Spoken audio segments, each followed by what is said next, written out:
ආයුබෝවන් STV Ceylon කෙලිසෙල්ලන් තුලින් අද මම කතා කරන්න යන්නේ මේ ඊටාම මෑතකදී මේ ජිම්නාස්ටික් ක්‍රීඩාවේ සිදුවෙච්ච අලකලංචයක් ගැන ලැබිච්ච තොරතුරු ටිකක් කියන්නයි. මේ සිද්ධිය සිදු වුණේ පසුගිය සඳුදා ජිම්නාස්ටික් ක්‍රීඩාගාරයේදී. මොකද ඒ ක්‍රීඩාගාරයේ තිබුණා ආසියානු ජිම්නාස්ටික් තරඟාවලියට ශ්‍රී ලංකාවෙන් යවන කණ්ඩායම තෝරා ගැනීමේ පරීක්ෂණ. දැන් මේ පරීක්ෂණ පවත්වන්න ඒකට සහභාගී වෙන ක්‍රීඩකාවෝ ඇවිල්ලා හිටියා. ඒ ළමයින්ගේ දෙමව්පියනුත් ඇවිල්ලා හිටියා. උදේ ආපු ක්‍රීඩා අමාත්‍යාංශයේ ඉහළ නිලධාරියෙක් මේ දරුවන්ගේ අම්මලා තාත්තලාට බාල්දියක් දැම්මා. ඒගොල්ලන්ට මේක ඇතුලේ ඉන්න බෑ කියලා. ඉතින් කොහොම වුණත් ඒ ළමයින්ගේ අම්මලා තාත්තලා ඒකට විරෝධව පෑවා. අන්තිමේදී ඒ මව්පියන්ට ක්‍රීඩාගාරයේ කෙළවරක ඉඳන් මේවා නරඹන්න අවස්ථාව ලබා දීලා තිබුණා. එහෙම දීලා ඒ නිලධාරියා එතන ඉවත් වුණා. ඉවත් වුණාට පස්සේ මේ තරඟාවලියේ බාරව කටයුතු කරේ ක්‍රීඩා අමාත්‍යාංශයේ සේවිකාවෝ දෙදෙනෙක්. මං සේවිකාවෝ දෙන්නගෙන් මට නම් කියන්න උනත් පුළුවන්. නමුත් මෙතන සිද්ධ වෙච්ච වැරදි ඒගොල්ලන්ට හදාගන්න ඉඩ දීලා අදට මේ පාර මං ඒ නම් දෙක කියන්නේ නැතුව ඉන්නම්. ඒ සේවිකාවන්ට බාර දීලා අර නිලධාරියා එතන ඉවත් වුණාට පස්සේ ලස්සන වැඩක් වුණා. ඒ කියන්නේ මේ ක්‍රීඩා තරඟයට ආපු එක අම්මා කෙනෙකුගේ පුංචි දරුවෙක් පොඩි සෙල්ලම්කාරයක් අරන් අර ක්‍රීඩා සඳහා බිම සකස් කරලා තිබුණු කෘතිම පොළව මත ඒ පුංචි කාර්යක හරියට තල්ලු කරනවා මෙහෙට තල්ලු කරනවා. හරියට තල්ලු දුවලා ගිහලා ඒක අවලන් එනවා ආයෙ මෙහෙට තල්ලු කරනවා. මේක සෑහෙන බාධාවක්. ඒ අම්මටත් වගේ වගක් නැහැ. ඒ දරුවට ඕනයක් කරන් දීලා ඉන්නවා. හොඳට බලා ගන්න මම මේක වීඩියෝ එක පෙන්නනවා.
ඒ අම්මා කවුද කියලා හොයලා බලනකොට ඒ අම්මා මේ පසුව මේ තරඟාවලිය ඉවරලා මේ ක්‍රීඩාගාරයෙන් ඉවතට යනකොට ක්‍රීඩිකාවගේ මවකට පහර දීමක් සිදු කළා. පුහුණුකරුවෙක්. මේ පුහුණුකරුවගේ සහාය පුහුණුකාරියලු මේ අම්මා මේ පුංචි දරුවව ගෙනලා තියෙන්නේ. එයා සහාය පුහුණුකාරියක් වගේම තරඟ විනිශ්චය කරන්නත් සහභාගී වෙනවා. සෙවලි කොහොමද තරඟ විනිශ්චය කරන්න සහභාගී වෙන්නේ පුහුණුකාරයෙකුට සහභාගී වෙන්න බෑනේ. ඉතින් ඒක තමයි කියන්නේ දැන් මේවා ඔක්කොම පිළි කරන්න ඕන. එතකොට ඔයා කියලා රුධියාවල මහත්තයෙක් කෑ ගහලා ගියා කියලා එයාට ඔයා පේන්නේ නැද්ද? අර ක්‍රීඩා මත්තන් සින්නකව දෙන්නට පේන්නේ මම නැද්ද? ඒකට දැන් හේතු කියනවා. හේතු කියන්නම් මම හේතු පැහැදිලි කරන්න ඕනේ. ඒක කරන්න ඉස්සෙල්ලා මේ සිද්ධිය කියලා ඉන්න ඕනේ. එතකොට මම කියන්නේ අර කතාවක් තියෙනවනේ. දේවාලේ කපුවට විතරක් දේවාලය ඇතුලේ කෙල ගහන්න පුළුවන් කියලා. අන්න ඒ වගේ වැඩක් මේක. සහාය පුහුණුකාරියගේ දරුවා හරියට දුවනවා මෙහෙට දුවනවා තේරීම් පරීක්ෂණයට ඉන්න සහභාගී වෙච්ච ක්‍රීඩකයන්ට ලොකු බාධාවක්. අවසානයේ ඒ ළමයා එතනින් ඉවත් කරන උස්සගෙන ගිහිල්ලා පැත්තකින් තියන්නේ මේ පුහුණු පරීක්ෂණේ සහභාගී වෙච්ච ක්‍රීඩකෙක්. අම්මට කමන්නේ. අම්මට දොන්ත පොතන් තමයි. ඔව්. අම්මට එහෙම ඇවිද හිටියද ගානක් හරියට යනවා මෙහෙට යනවා ඇවිද ඉන්නවා. ඒක තමයි කරේ. දැන් මම කියන්නේ මම මේ වීඩියෝ එක බලන්න. එතකොට පැහැදිලිව සාක්ෂියක් ඒක. දැන් මම මේ වීඩියෝ එක නැතුව ඕගොල්ලන්ට මේ අපි ඇමතුමාට මේක පැමිණිලි කරොත් අර ක්‍රීඩා මේ තරඟාවලිය බාරව කටයුතු කර සේවිකාව දෙන්න කියයි අනේ සර් බොරුනේ. කොහොම දෙයක් උනේ නෑ කියලා. දැන් මං අහන්නේ ඒ සේවිකාව දෙන්න තමන්ගේ රාජකාරිය ඉටු කළාද? ඒවා ඉටු කරේ නෑ. මොකද තමන්ට හිතවත්නේ. අර හන්දාවේ මවකට ප්‍රහාරය එල්ල කරපු පුහුණුකරුවා මේගොල්ලන්ගේ යාළුවා. පැහැදිලි කරන්නම් ඒ ගැන ඊගාවට. දැන් ක්‍රීඩා ඇමති කියන්නේ කවුද? ඒ ක්‍රීඩා ඇමති කියන්නේ තනතුර දේශපාලන තනතුරක්. ඇමතිවරයාපත් වෙන්නේ යම් කිසි කාල සීමාවක් වෙනුවෙන්. නමුත් ක්‍රීඩා අමාත්‍යාංශයේ සේවය කරන සේවිකාව විශ්‍රාම යනකම් අවුරුදු ගණනාවක් එතන වැඩ කරනවා. හරි? එතකොට ඒගොල්ලෝ හොඳට අඳුරනවා ඔය කියන පුහුණුකරුවෝ අඳුරනවා සංගම් වල තනතුරු දරන නිලධාරීන් අඳුරනවා. ඒගොල්ලොත් එක දැන් හොඳ හිතවත්කම් ඇතිලා තිනවා. ඒ නිසා ඒගොල්ලෝ අතින් එන වැරදි වංචා දූෂණ කවදාකවත් ඇමතුමාට යන්නේ නැහැ. කවුරු හරි පිටින් ඇවිල්ලා පැමිණිලි කරලා සම්පූර්ණ බොරුසු අපි පරීක්ෂණයක් කරා ඒක බොරුවක්. ඕන්නෝම කියලා මේ සේරම මේ වැරදි කරුවෝ හංග ගන්නවා ඔය නිලධාරී. ඒ නිසා තමයි මේ ක්‍රීඩාවන් විනාශයටපත් වෙන්නේ. මම ඒ නිසා හොඳ යෝජනාවක් කරනවා ඇමතුමාට.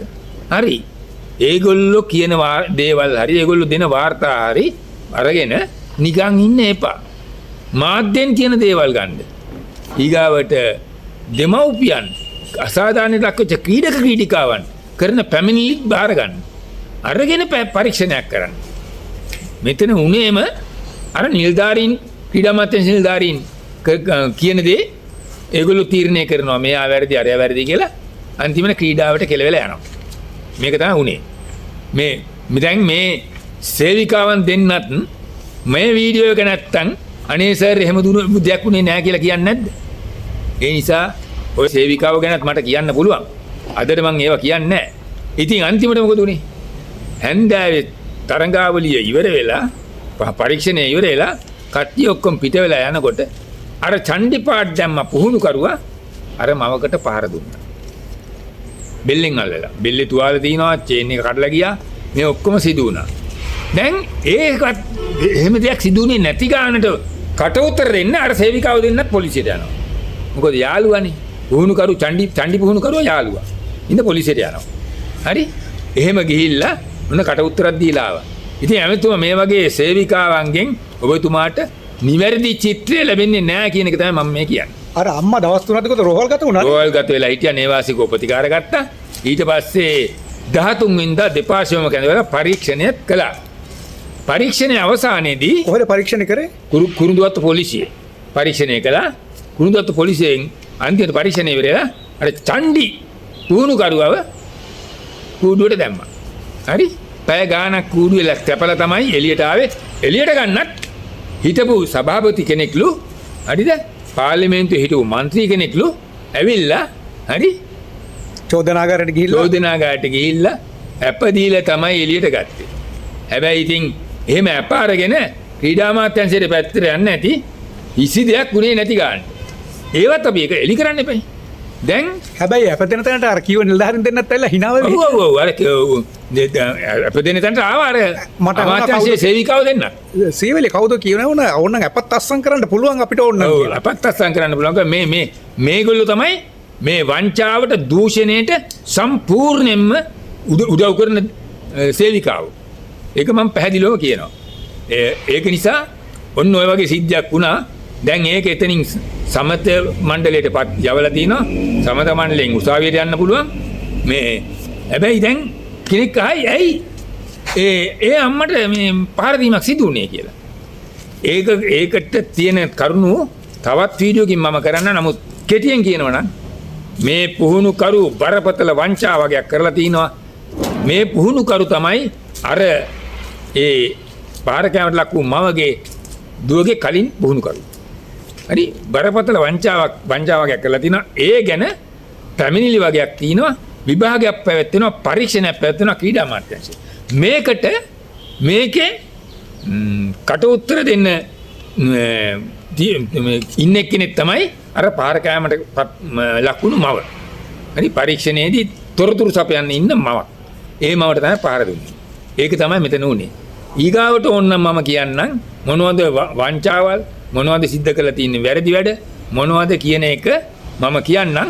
සිවිල් අනංගෙක් කියලාත් කියනවා නැත්තද? ඒක තමයි කියන්නේ. ඒව මම මෙතනදි කියන්නේ අනංගයවයි නම් මොකෙක් හරි වුණත් අපිට කමන්නේ මේ ලොකු බරපතල චෝදනා තියෙනවා. හරිද? මම කියන්නේ ක්‍රීඩාවට අදාළව. මම ওই අනංග කතා වලට නෙමෙයි ක්‍රීඩාවට අදාළ බරපතල චෝදනා තියෙනවා. ඒ චෝදනා ටිකත් අරන් එන්නම්. අදට STV කෙලිසෙල්ලම් තුලින් සමුගන්නම්.